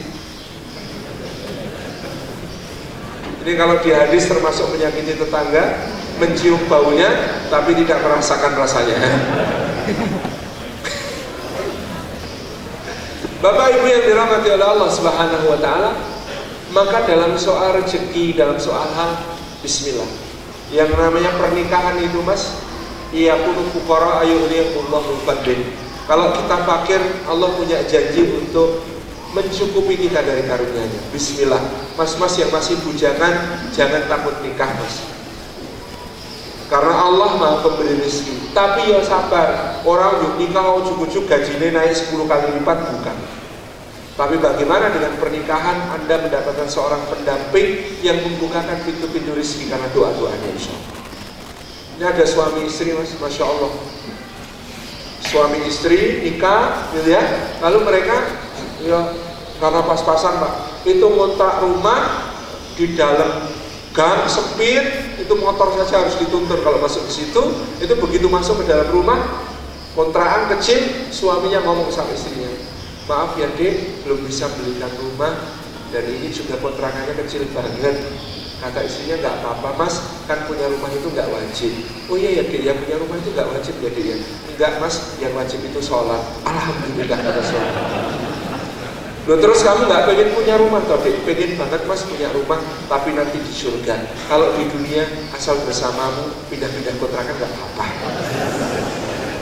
Kata suaminya, Masya Allah dek, kalau semua istri seperti dirimu, maka Indonesia ini tidak perlu KPK dek.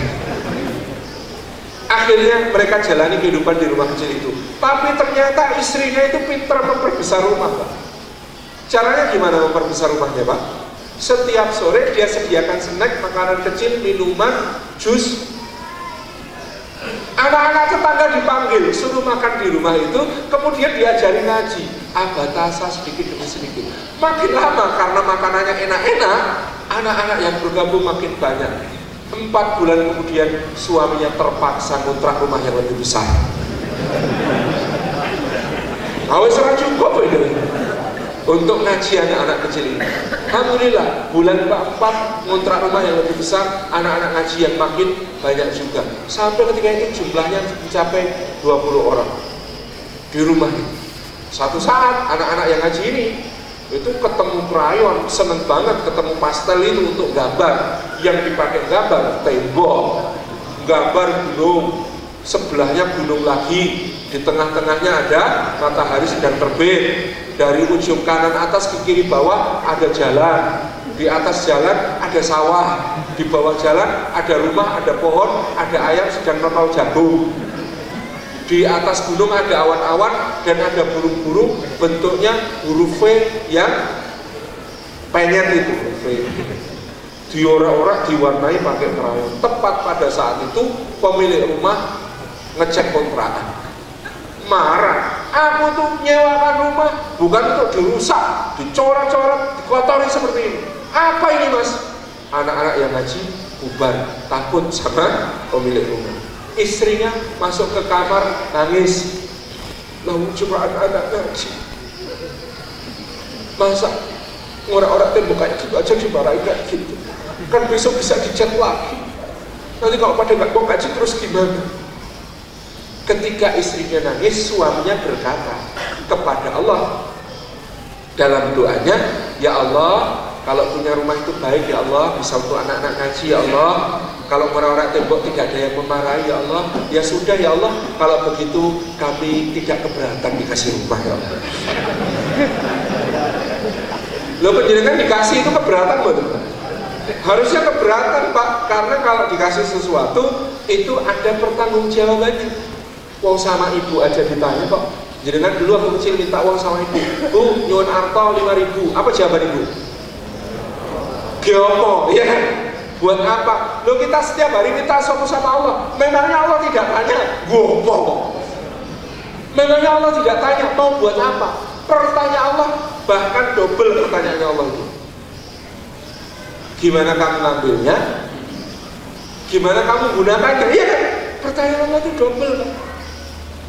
Itu nggak sadar. Mbak-mbak yang belum punya suami sering berdoa nggak, Mbak? Ya Allah, karuniakan padaku suami yang soleh. Gitu. Pertanyaannya, buat apa? Punya suami soleh itu buat apa? Penting buatan punya suami yang soleh, ibu-ibu. Punya suami soleh penting buatan, Bu? Serius? Penting. Saya tanya dulu, di dalam Quran ada dua wanita paling mulia. Yang satu namanya Maryam, yang satu namanya Asia. Yang Maryam, siapa suaminya? Gak ada. Yang Asia, siapa suaminya? Fir'aun. Soleh apa tidak? Tidak. Dua wanita paling mulia yang disebutkan Quran, yang satu gak punya suami, yang satu suaminya gak soleh. Jadi suami-suami soleh ini penting apa enggak? Untuk jadi wanita paling mulia itu gak perlu suami, dan suami gak harus soleh. Jadi suami soleh penting apa enggak, Bu? Penting, Bu. Penting, ya wes. Karena penjenengan pengen jadi seperti Khadijah di sisi Muhammad SAW, pengen jadi Fatimah di sisi Ali bin Abi Thalib, pengen juga jadi Sarah di sisi Ibrahim. Tapi kalau ada Sarah, ada Hajar, Bu. Siap-siap ya. Jadi Masya Allah, tabarakallah, ini tentang musibah itu. Kalau didoakan berkah, luar biasa. Kalau didoakan berkah, kebaikan. Jadi Bapak Ibu yang dirahmati oleh Allah Subhanahu wa taala, cerita tentang suami istri tadi. Apa lagi? Akhirnya beberapa hari kemudian, Pak, ada ibu-ibu tua datang. Mas Ustaz, rumah saya dibeli loh Mas Ustaz. Loh kenapa, Bu? BU ya Mas Ustaz, butuh uang. Lah kenapa, Bu? Kok harus saya yang beli? Lah iya, kalau dibeli Mas Ustaz kan nanti dipakai untuk pengajian toh, saya dapat pahalanya toh Mas Ustaz. Lah ya bisa, Bu, tapi ya tabungan kami belum banyak. Enggak apa-apa Mas Ustaz, ini saya kasih diskon spesial, harganya sekian. Wah, itu harga segitu aja, tabungan kami baru sepertiga ya, Bu. Enggak apa-apa, sepertiganya mana sini? Ini kuncinya Mas Ustaz, ini sertifikatnya. Kapan mau pindahan? Tak bantu ya, tak sewakan truk. Setelah umur saya nggak adil Mas Ustaz, nanti saya nggak lihat pengajiannya, saya takut nggak dapat pahalanya Mas Ustaz. Masya Allah, akhirnya kebeli, Pak, beli rumah betul.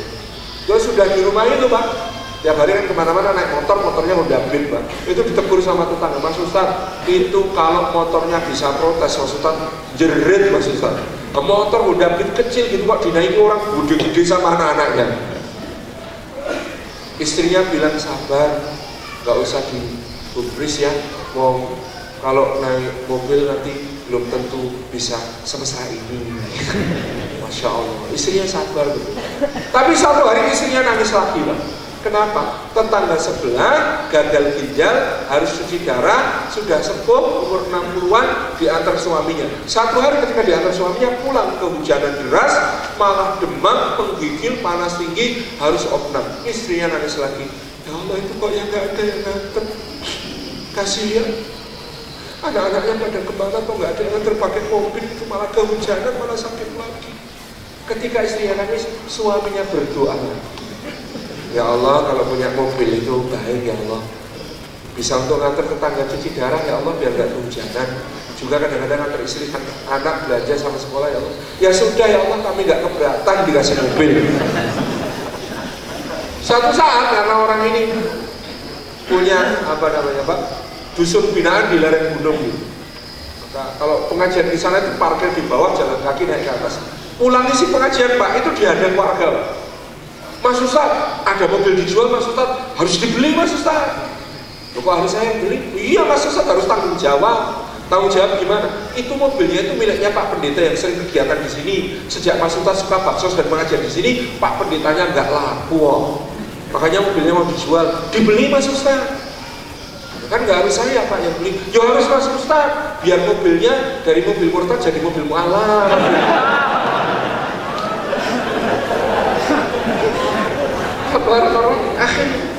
Jadi Allah Subhanahu wa taala itu kalau kita mau dapat karunia itu langsung jalannya itu kayaknya kok dari pengalaman orang ini resepnya adalah siapkan dulu jawabannya, Pak.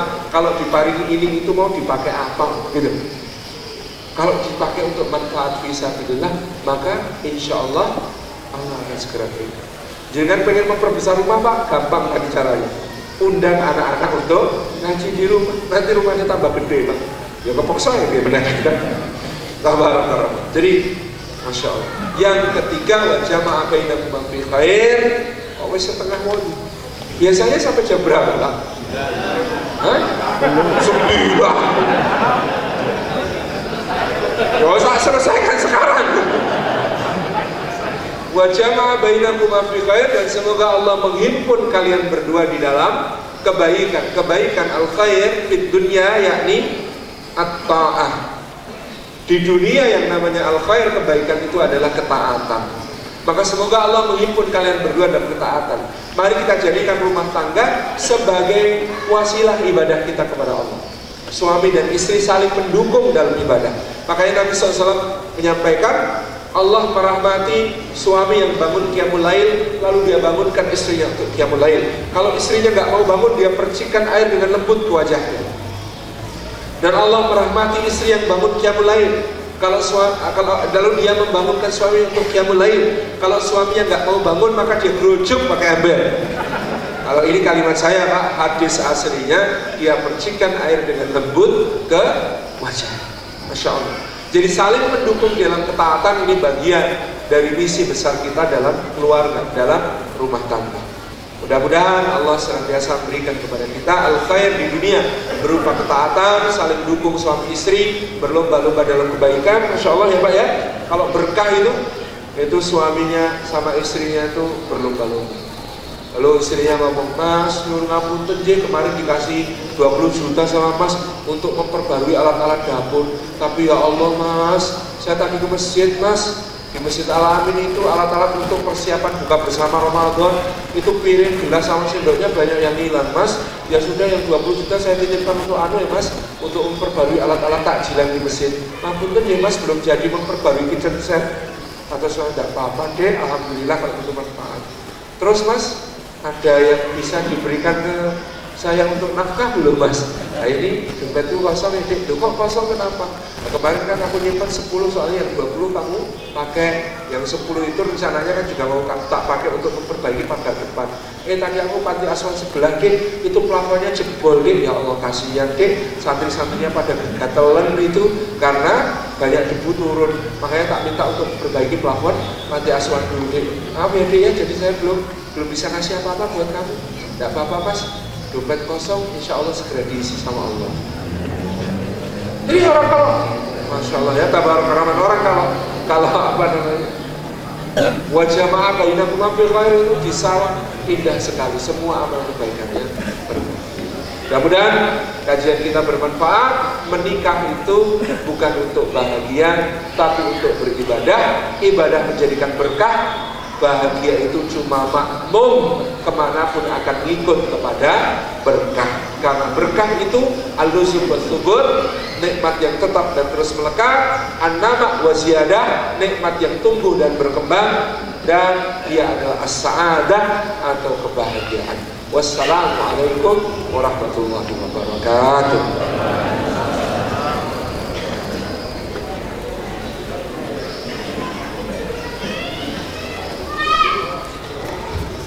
Terima kasih disampaikan. Ini ada 2 sesi untuk tanya jawab. Silakan yang mau bertanya pada Ustaz dari sebelah barat dulu. Dari sebelah kanan, monggo. Mic-nya Pak Yanto.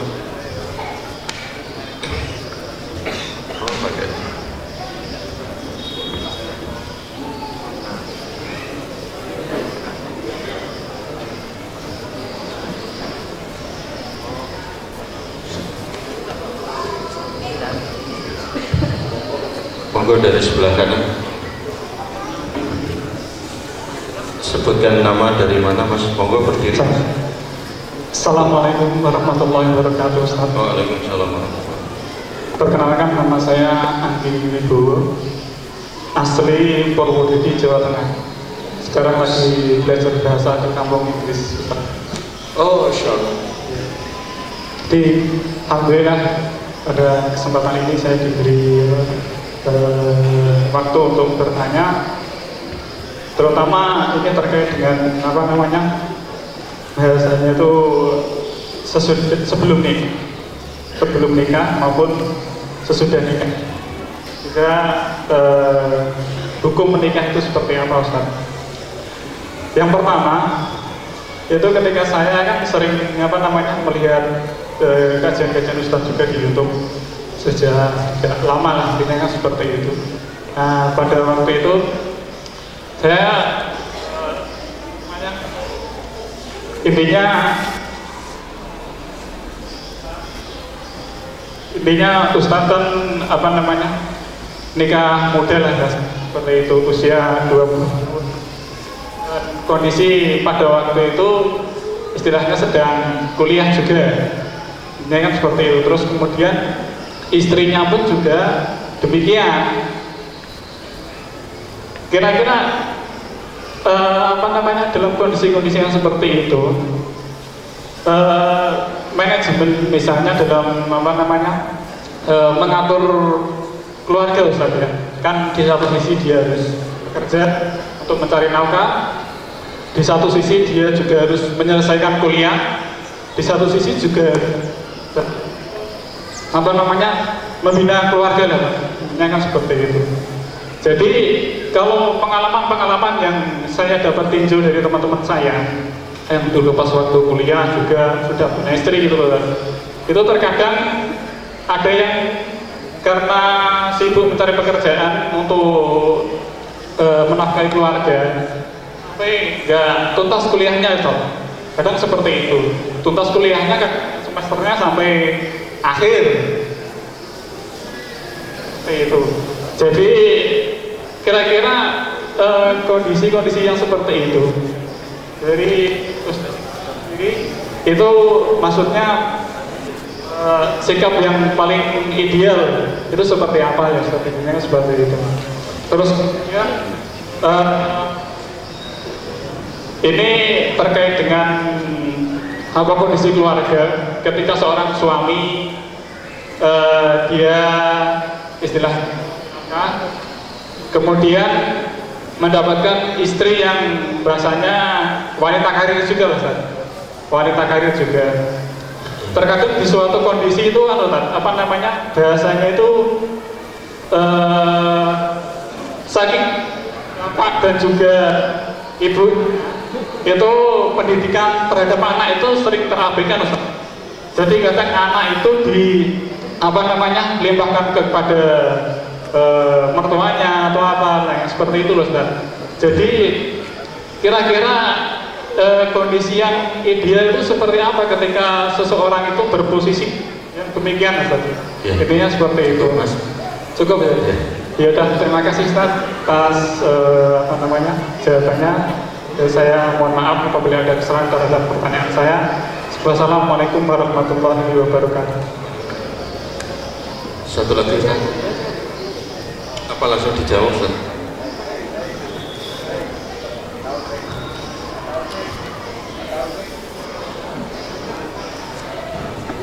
Ada satu pertanyaan ditambahkan, Ustaz. Apa langsung dijawab?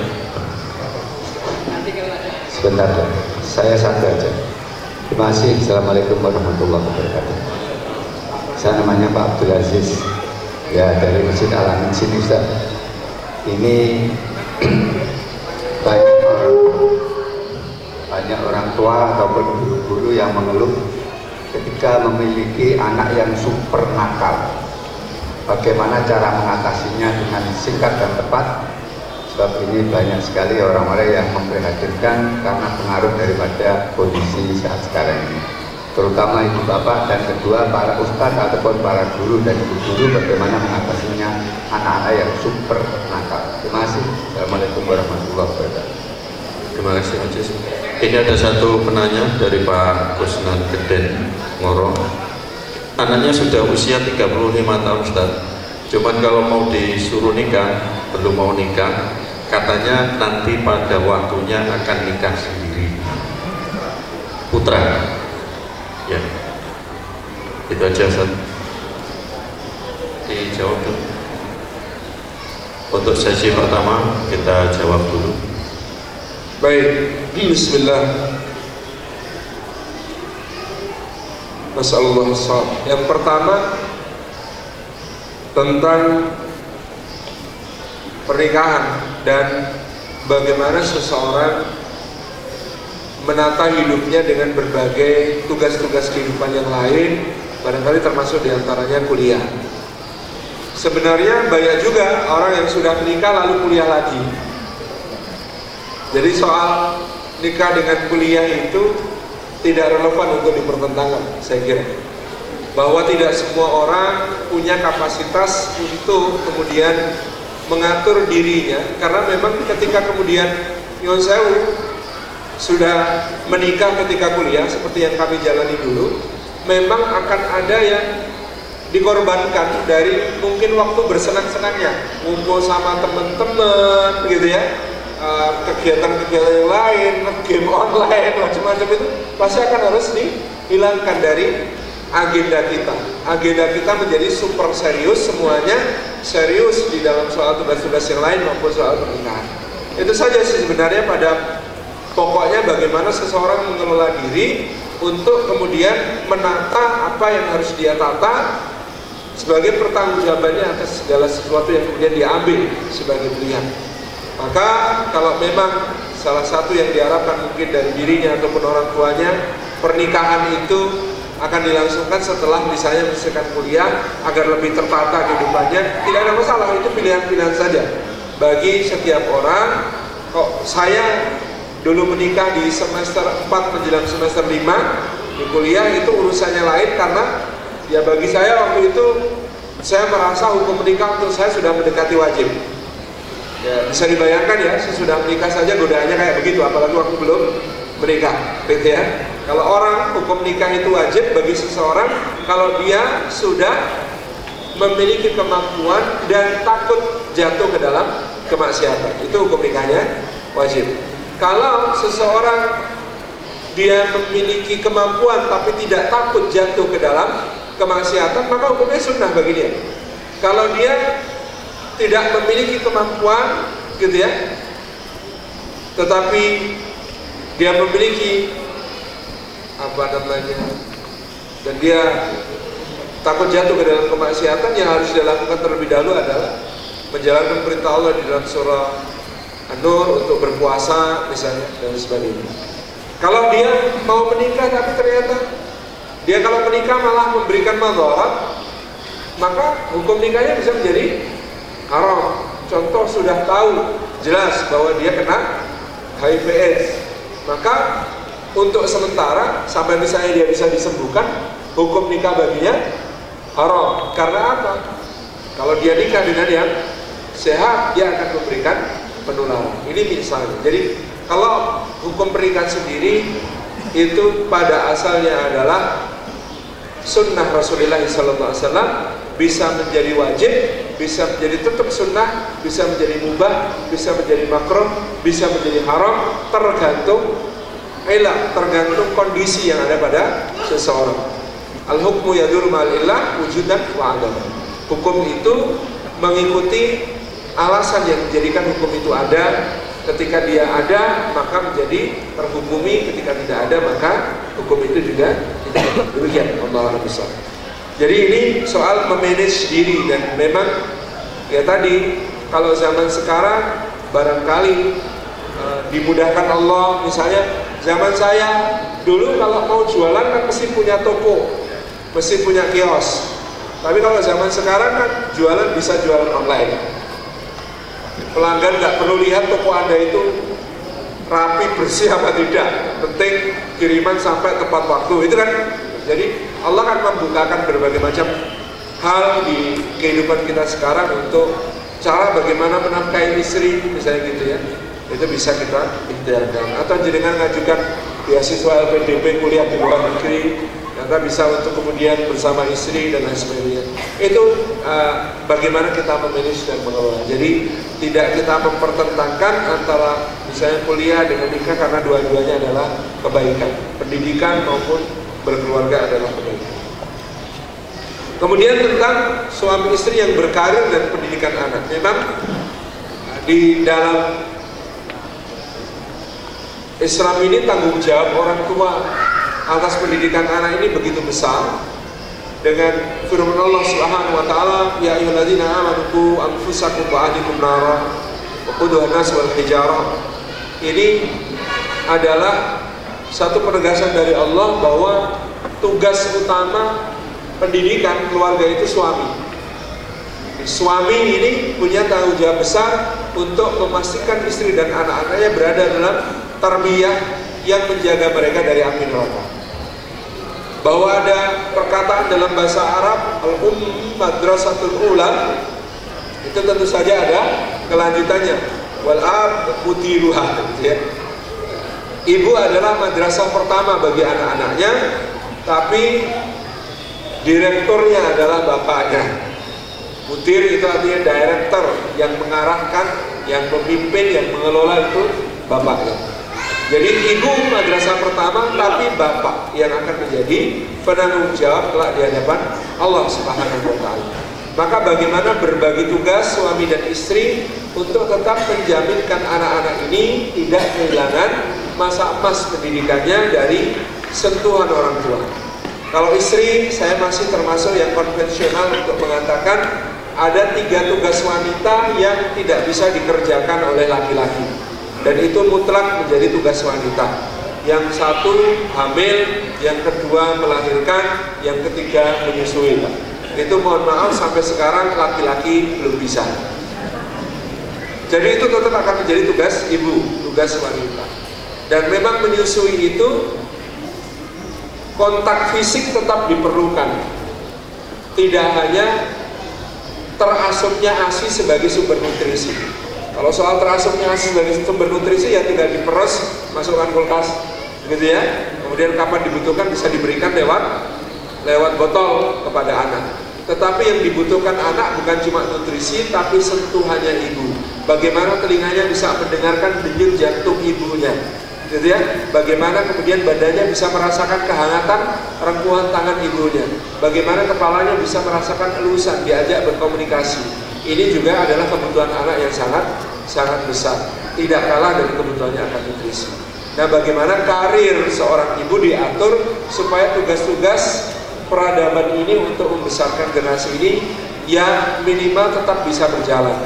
Karir bisa, tapi dia akhirnya punya quality time. Maksudnya bagaimana? Ya meres ASI untuk anaknya ketika dia di kantor, yes, tapi begitu pulang ya jangan terus anaknya dikasih peresan terus.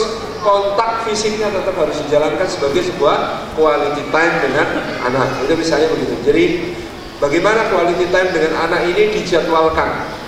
Jadi meskipun sama-sama sibuk, tapi dengan anak ada jadwal untuk bareng, ada jadwal untuk membacakan cerita, ada jadwal untuk ngobrol, ada jadwal untuk main. Ketika Sabtu dan Minggu libur, jangan cuma duduk di depan TV gitu ya. Tapi ada aktivitas bersama yang dilakukan bersama anak, gitu ya. Bukan cuma, nggak harus mahal Pak.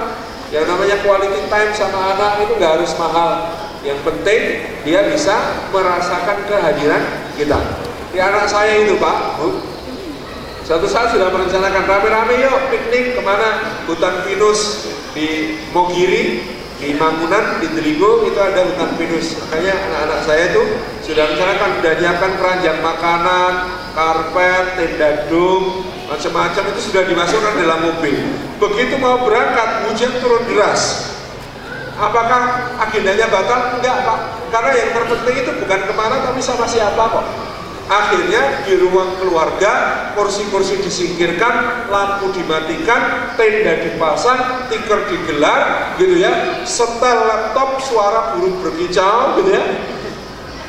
Terus kemudian kita makan rame-rame di situ, tidurnya di dalam tenda, nunggu hujan reda. Masya Allah itu sudah sebuah quality time yang luar biasa. Nggak harus keluar ternyata, tapi bisa kita lakukan di dalam rumah. Jadi ini saya kira bisa menjadi manajemen kita untuk mengelola supaya anak-anak kita istilah Jawa ini boten kapiran, gitu ya, tidak terlantarkan dari haknya untuk mendapatkan kasih sayang dan perhatian dari orang tua. Pertanyaan berikutnya tentang kenakalan anak. Setiap anak punya potensi nakal, tetapi harus dilihat ekspresi kenakalan ini sebenarnya apa. Karena anak itu menunjukkan ekspresi nakal itu beberapa hal sebabnya. Satu, mencari perhatian. Karena dia kurang diperhatikan, setiap hari bapak ibunya cuma gadgetan terus, maka dia mencari perhatian dengan cara melakukan aksi-aksi yang menurut saya kadang ekstrim, gitu ya, banting piring, gitu ya, nendang TV, nginjek-injek laptop bapaknya. Nah, kita perlu pahami ini sebagai gejala, tidak langsung kemudian kita vonis oh macam bocah nakal, tetapi tidak ada solusi. Karena apa? Karena sebenarnya barangkali dia itu cuma cari perhatian, pengen ditemenin, pengen diajak ngobrol, pengen dipuji, pengen diapresiasi. Dia bikin pesawat dari kertas jelek, tapi kita bisa apresiasi, senang dan lain sebagainya. Jadi satu, kita perlu kenali betul, jangan-jangan ekspresi anak ini nakal karena sedang cari perhatian. Maka obatnya adalah memberi perhatian.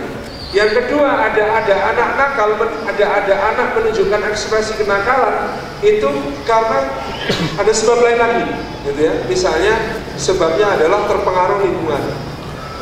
Dia itu ya janjiannya apa? Teman-teman pergaulan di lingkungannya itu diajarin yang aneh-aneh, maka yang kita lakukan kepada dia tidak memvonis dia langsung sebagai anak nakal, melainkan bagaimana caranya membentengi dia dari pengaruh buruk teman-temannya. Solusinya bisa macam-macam, dikenalkan dengan teman-teman baru yang lebih baik, kegiatan-kegiatan baru yang lebih asyik, yang lebih produktif, yang lebih positif, dan sebagainya. Dan yang ketiga baru barangkali ada anak nakal itu betul-betul kalau memang ya bapaknya juga harus introspeksi. Jangan-jangan itu nggak ada apa-apanya dibandingkan bapaknya waktu kecil. Ini misalnya, saya lihat anak-anak saya sekarang, misalnya, saya tidak pernah khawatir. Contoh, anak saya Hilma, kita nggak pernah menekan dia untuk berat-berat. Sekarang kelas 1 SMP, hafalannya baru 5 juz, kita, wah, pengennya padahal dia itu bisa hafal 30 juz segera mungkin, tapi saya nggak pernah maksa. Saya katakan, aku biar di SMP 1 juz kok, anak yang 5 juz, wes alhamdulillah gitu kan. Jadi kita kadang-kadang bercermin kepada diri kita, oh, aku biar ojo kok hafal ke Quran gitu ya. Bejijak nggak karu-karuan bapaknya dulu. Ini anaknya kayak begini sudah harus disyukuri, jauh lebih baik daripada bapaknya dulu, gitu kan? Ini kadang-kadang introspeksinya begitu. Jadi tidak perlu terlalu khawatir pada anak yang menunjukkan ekspresi nakal, karena barangkali itu tahap perkembangannya saja. Atau kadang-kadang ada anak nakal itu karena saking pinternya, Pak, saking pinternya tidak tertampung, gitu ya. Kepinterannya itu, maka jadi nakal. Tapi itu asalkan kemudian difasilitasi dengan sesuatu yang makin menantang, dia akan berkembang. Jadi ini penting sekali untuk mengenali ini sebab ekspresi kenakalan ini apa. Kalau kita sudah kenali sebabnya, baru kemudian kita lakukan terapi tadi, gitu ya. Ya paling tidak minimal doanya tidak putus untuk mohon kepada Allah, Rabbi habli minas salihin. Ya Allah, mudah-mudahan dikarunia anak yang soleh, wes dicium bun-bunnya setiap malam, dibacain Fatihah Mawidatain, terus gitu ya. Insya Allah mudah-mudahan Allah berikan apa namanya jalan keluar. Kalaupun over ya, nakalnya sudah di luar batas yang bisa ditolerir, bisa konsultasi kepada psikolog. Ini juga penting. Wallahu a'lam bishawab. Kemudian yang ketiga, kok belum mau nikah? Nah, ini saya nggak berani jawab, Pak, karena nanti saya jawab bikin bapak ribut sama putra dan repot itu. Ya dibicarakan saja, dibicarakan musyawarah baik-baik. Kira-kira kenapa? Sebabnya kok belum punya minat untuk menikah. Tapi memang ada juga sih yang begitu karena kesibukan pekerjaan, karena kesibukan perjuangan. Pak Hatta itu kan bersumpah saya tidak akan menikah sebelum Republik Indonesia merdeka. Bung Hatta itu bersumpah tidak akan menikah sebelum Indonesia merdeka. Maka begitu proklamasi, Soekarno menemui seorang temannya yang punya anak namanya Rahmi. Rahmi ini baru usia 20 tahun. Bung Hatta tahun 45, berarti usianya sudah 43. Maka Bung Karno langsung ngomong sama Rahmi, nikah ya sama siapa? Aku punya teman baik banget, sebaik-baik teman yang pernah aku kenal. Siapa? Om Karno, panggilnya itu Om Karno. Dijawab sama Bung Karno, Hatta. itu laki-laki terbaik, paling setia, paling baik hati yang pernah aku kenal. Kata Rahmi, Om Hatta yang tua itu kok. Iya, karena Hatta bersumpah tidak akan menikah sebelum Indonesia merdeka. Kalau kamu mau, kamu akan menjadi pengisi hidupnya yang sempurna. Jadi Rahmi sama Bung Hatta itu yang menjodohkan adalah Bung Karno. Jadi cerita itu ya, kadang-kadang ada sebabnya macam-macam gitu ya.